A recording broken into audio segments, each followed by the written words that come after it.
Hello, Israel. It's me, Seven Heaven, coming to you again with another video.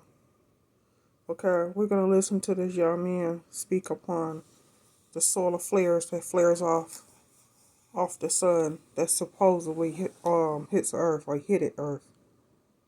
Mighty funny we didn't feel it. Mighty funny it didn't knock out any power, any electricity. Mighty funny it didn't hit the power grid. But anyway, we're going to listen to them speak upon it. And I have no rights to the video or music, only for educational purposes only. Let's get into it, Israel. Particles in the solar atmosphere and beyond. Over time, the sun's magnetic field can undergo significant changes, including periodic reversals where the orientation of the field flips. During a magnetic field reversal, the sun's north and south magnetic poles switch places. This can have significant effects on the behavior of the sun's atmosphere, including increased activity such as sunspots, solar flares, and coronal mass ejections. Scientists monitor the sun's magnetic field using a variety of instruments, including space-based telescopes and ground-based observatories. Scientists have said it's important that NASA and space observatories monitor the sun's activity, saying that events like solar flares can cause huge disruptions on Earth. Solar flares can have a variety of effects on Earth, some of which can be damaging. When a solar flare occurs, it releases a burst of energy and charged particles that can travel through space and interact with the Earth's magnetic field and atmosphere. Solar flares can release high-energy particles such as protons and electrons, which can penetrate the Earth's atmosphere and pose a radiation hazard to astronauts and passengers on high-altitude airplanes. Exposure to high levels of radiation can cause a range of health effects, including cancer, radiation sickness, and damage to the nervous system. When a solar flare interacts with the Earth's magnetic field, it can create electrical currents that flow through power grids and disrupt the operation of transformers and other equipment. This can lead to power outages and other electrical disturbances that can have significant economic and social impacts. Solar flares can also cause damage to satellites in orbit around the Earth, including disrupting communication systems and damaging sensitive electronic components. This can affect a wide range of activities that rely on satellite technology, including navigation, weather forecasting, and military operations. While not damaging in themselves, the beautiful aurora displays that can result from solar flares can interfere with radio communications and other electronic systems.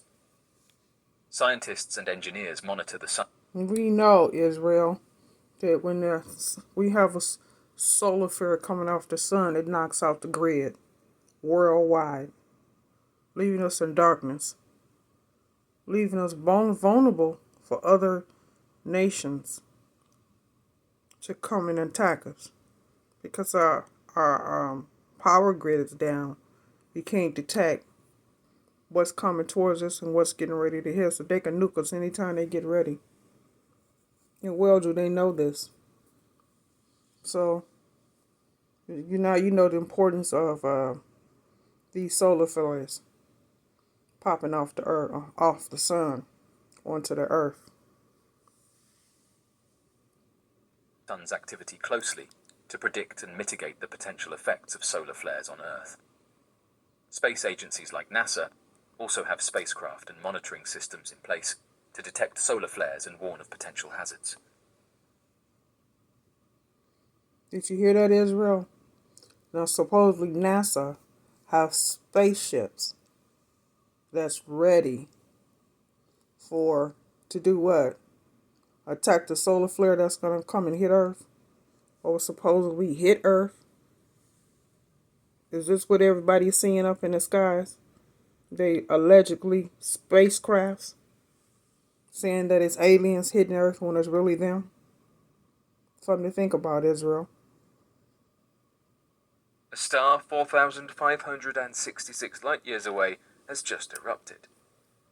A star from the constellation Ophiuchus has erupted, and even though the star is about 4,566 light-years away, you could have seen it with the naked eye.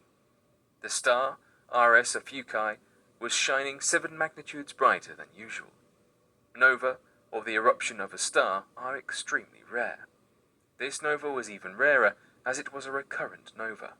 This means that this star erupts periodically.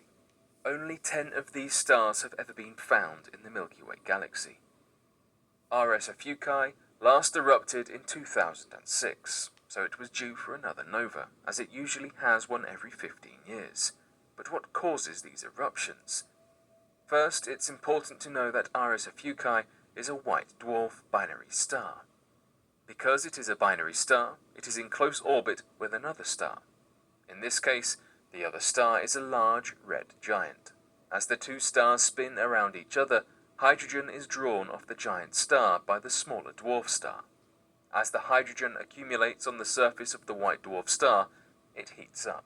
As it heats up, the pressure and temperature can become too much, resulting in a thermonuclear explosion called a nova.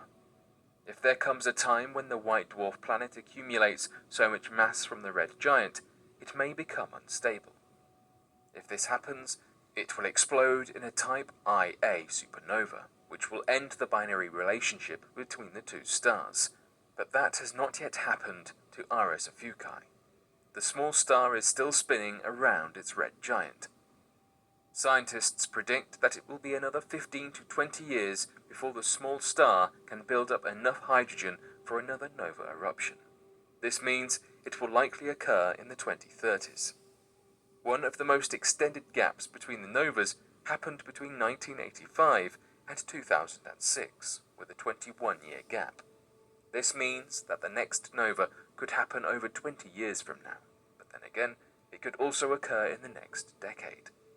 The longest gap was from 1907 to 1933, a 26-year gap. Every star eruption teaches scientists more about our universe. Hundreds of billions of galaxies in the universe.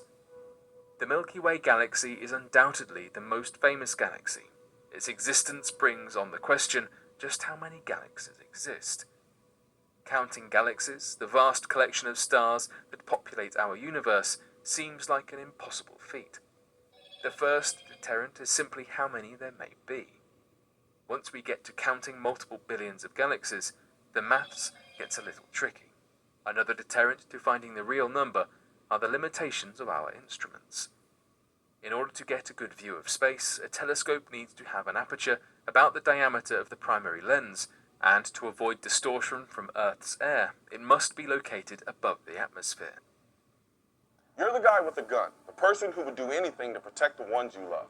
But did you know you could go to jail for simply doing the right thing to keep your family safe? Don't. There. Despite the difficulty of counting galaxies, scientists have not been deterred.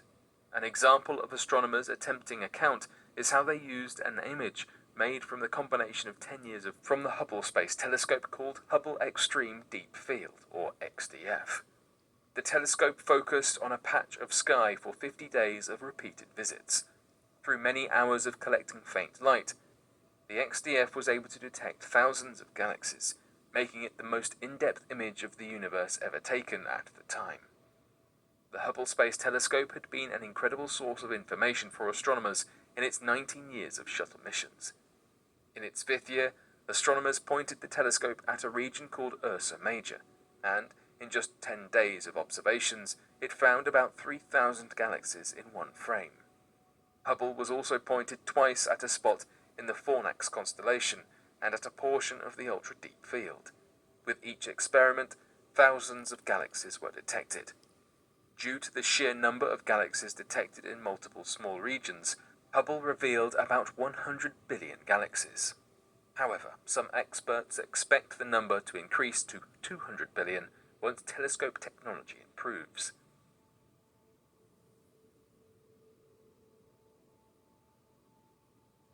But what do you make of these recent discoveries? Be sure to let us know your thoughts in the comment All right, section below you heard and that, help us and grow this the community information that while was working given to to you. solve these unexplained Much mysteries. love, Israel. Thank you for watching.